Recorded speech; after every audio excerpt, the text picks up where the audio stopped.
आगरा के करीब 20 महीने पहले एक अधजली लाश मिलती है। लाश एक नौजवान की थी। पुलिस कत्ल का मुकदमा दर्ज करती है और तफ्तीश शुरू कर देती है, लेकिन न कातिल का कोई सुराग मिलता है और न ही कत्ल की वजह पता चलती है। फिर 20 महीने बाद अचानक एक कहानी सामने आती है और कत्ल की पहेली सुलझ जाती है।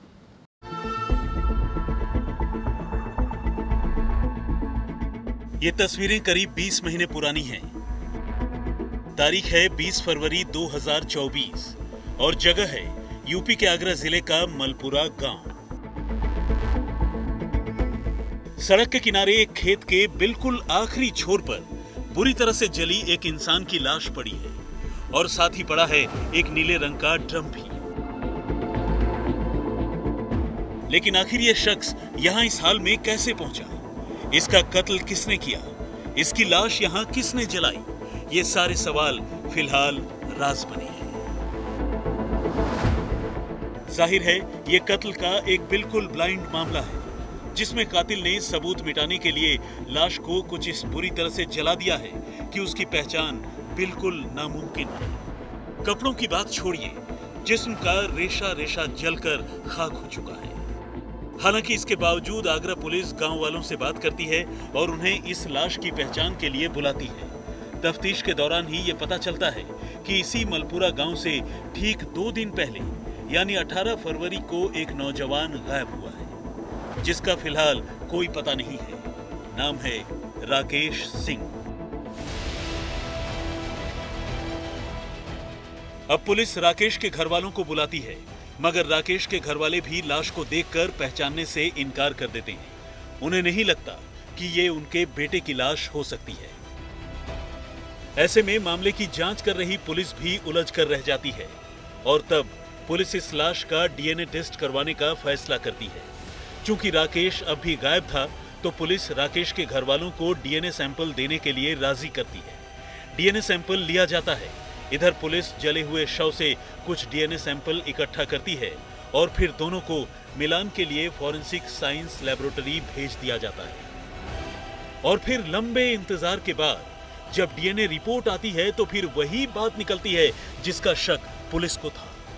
ये लाश राकेश की ही थी, क्योंकि लाश से इकट्ठा किए गए डीएनए सैंपल राकेश की मां से हूबहू मेल खा रहे थे और अब इसमें शक की कोई गुंजाइश नहीं बची थी। लेकिन ये तो सिर्फ तफ्तीश का आधा पड़ाव था। असली छानबीन अभी बाकी थी। लिहाजा पुलिस जांच आगे बढ़ाती है और यह पता करने की कोशिश करती है कि आखिर राकेश या उसके घर वालों की किससे दुश्मनी थी, क्योंकि बगैर किसी दुश्मनी के किसी कॉलेज गोइंग लड़के का इस तरह से कत्ल होने की संभावना करीब न के बराबर थी। इस मामले में सीसीटीवी वाली तफ्तीश की भी कोई गुंजाइश नहीं थी, क्योंकि जिस जगह लाश मिली थी वो एक खुली जगह थी और वहां सीसीटीवी कैमरों का नामो निशान नहीं था। लिहाजा अब आगरा की पुलिस डिटेक्टिव मोड में आ गई।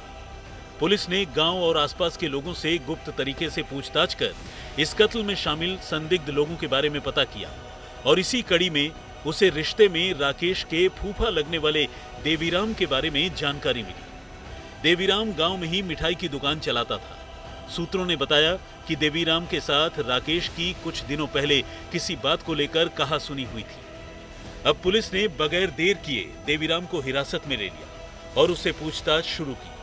देवीराम इनकार करता रहा, लेकिन जब पुलिस ने उसके मोबाइल फोन की जांच की तो उससे कुछ ऐसे ऑडियो क्लिप्स बरामद हुए जो उसने राकेश को भेजे थे। ये क्लिप दोनों के बीच चल रहे विवाद की तरफ इशारा करते थे। ऐसे में पुलिस ने देवीराम से सख्ती की और आखिरकार 20 महीने के बाद एक ब्लाइंड मर्डर के इस उलझाने वाले केस का खुलासा हुआ।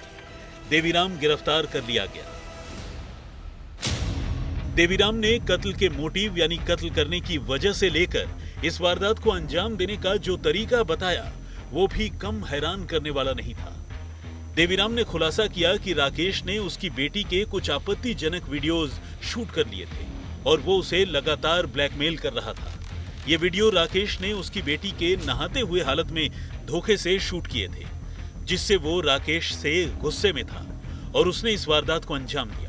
18 फरवरी की रात को उसने धोखे से कुछ बातचीत करने के बहाने राकेश को अपनी दुकान पर बुलाया और मौका मिलते ही उसने एक तार और राकेश के मफलर से गला घोंटकर उसकी जान ले ली।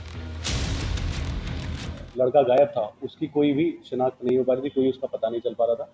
इसमें हमें जो है ये सफलता हासिल हुई है कि जो लड़का गायब था उसकी हत्या करके इन्होंने सैया में फेंक दी थी जलाकर, और ये जो इसमें मेन मुलजिम था उसको पकड़ा गया है। उसके द्वारा बताया गया कि उसने 18 फरवरी 2024 को उस लड़के को बुलाया था। वो उसकी रिश्तेदारी में साले का लड़का लगता है, और उसको बुलाकर उसकी गला घोंटकर हत्या कर दी थी। इसमें जो कारण इसका आया कि इसके जो जो अभियुक्त है इसकी बेटी की नहाते वक्त उसने जो है वीडियो बना ली थी, जो मृतक है, जो लड़का गायब था, और उसके वीडियो बनाने के बाद उसको ब्लैकमेल कर रहा था, जिससे कि ये इसकी इज्जत प्रभावित हो रही थी, और इसने उसको बुलाकर उसको मार दिया। उसकी लाश जो है वो ठिकाने लगा।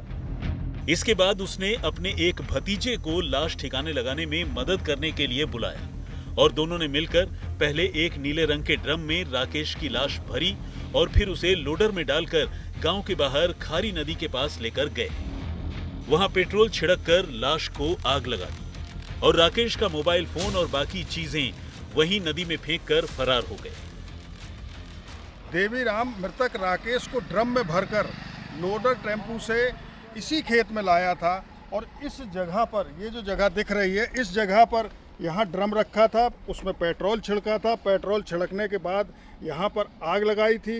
ये सारा घटना चक्र 18 फरवरी 2024 को अंजाम दिया गया था, और उसके अंदर देवीराम और नित्यानंद, उसका नित्य किशोर जो उसका भतीजा है, दोनों जने शामिल थे।